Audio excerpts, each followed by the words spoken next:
दोस्तों, पौराणिक मान्यताओं के अनुसार शेषनाग के कई अवतारों का उल्लेख मिलता है, जिनमें राम के भाई लक्ष्मण और कृष्ण के भाई बलराम मुख्य हैं। रामायण के अनुसार राजा दशरथ के तीसरे पुत्र थे लक्ष्मण। उनकी माता का नाम था सुमित्रा। लक्ष्मण हमेशा राम के साथ रहे।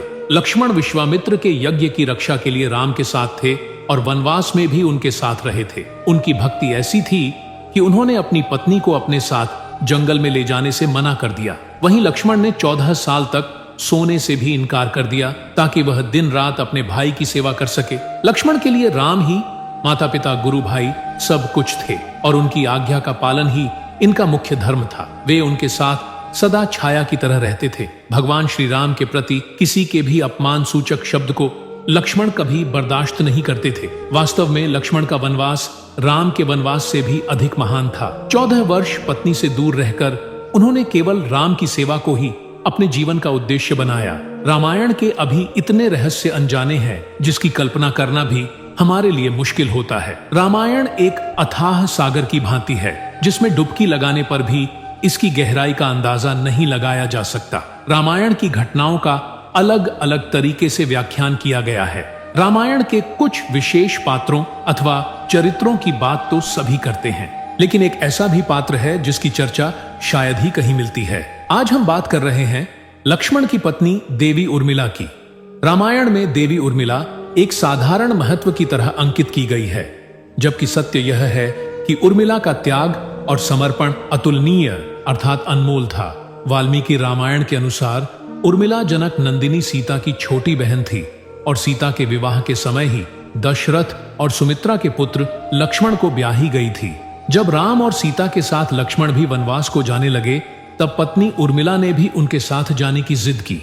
उर्मिला ने बहुत मिन्नतें की। वो अपने पति की सेवा करना चाहती है, पति के हर दुख और सुख की साथी बनना चाहती है, पर लक्ष्मण जी ने कर्तव्यों और धर्म की दुहाई देकर देवी उर्मिला को वन जाने से रोक दिया।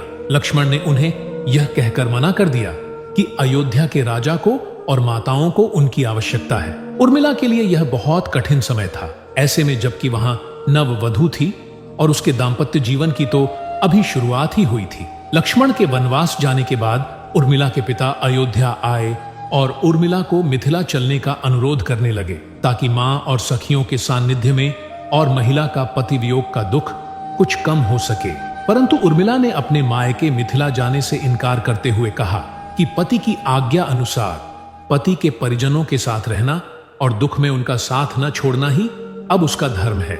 यह उर्मिला का अखंड पतिव्रत धर्म था। जब लक्ष्मण जा रहे थे, तब इस सबसे विकट शहरों में भी उर्मिला आंसू न बहा सकी, क्योंकि उनके पति लक्ष्मण ने उनसे एक और वचन लिया था कि वह कभी आंसू बहाएगी, क्योंकि अगर वह अपने दुख में डूबी रहेंगी तो परिजनों का ख्याल नहीं रख आएंगे। लेकिन अब सवाल यह उठता है कि लक्ष्मण अपनी पत्नी उर्मिला से 14 वर्ष तक दूर रहे, तो उर्मिला ने इस दौरान क्या किया? इस संबंध में मान्यता पर आधारित एक कथा पढ़ने को मिलती है। इस कथा का वर्णन रामचरितमानस आदि में नहीं मिलता है। वन में पहली रात लक्ष्मण जागते रहे, जबकि राम और सीता सो गए।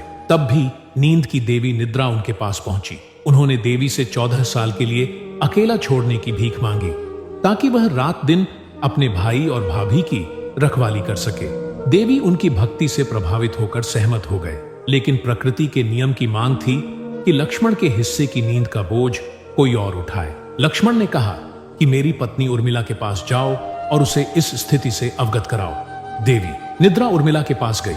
उर्मिला ने सिर झुकाकर उत्तर दिया कि मेरे पति के हिस्से की नींद मुझे 14 साल तक दो, ताकि वह बिना किसी थकान के पूरे समय जाग सके। इसके बाद उर्मिला 14 साल रात दिन सोती रही, जबकि उनके पति राम और सीता की सेवा में जागते रहे। एक कथा यह भी है कि रावण के पुत्र मेघनाद को जहां वरदान था कि जो व्यक्ति 14 वर्षों तक सोया न हो वहीं उसे हरा सकता है।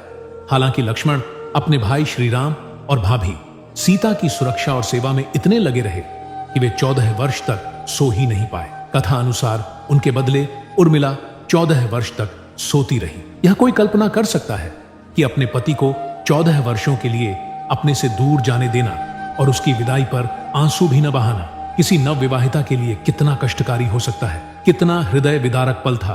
रावण के वध के बाद श्री राम, सीता और लक्ष्मण वापस अयोध्या लौट आए। तो दोस्तों, आपको ये वीडियो कैसी लगी हमें कमेंट करके जरूर बताएं।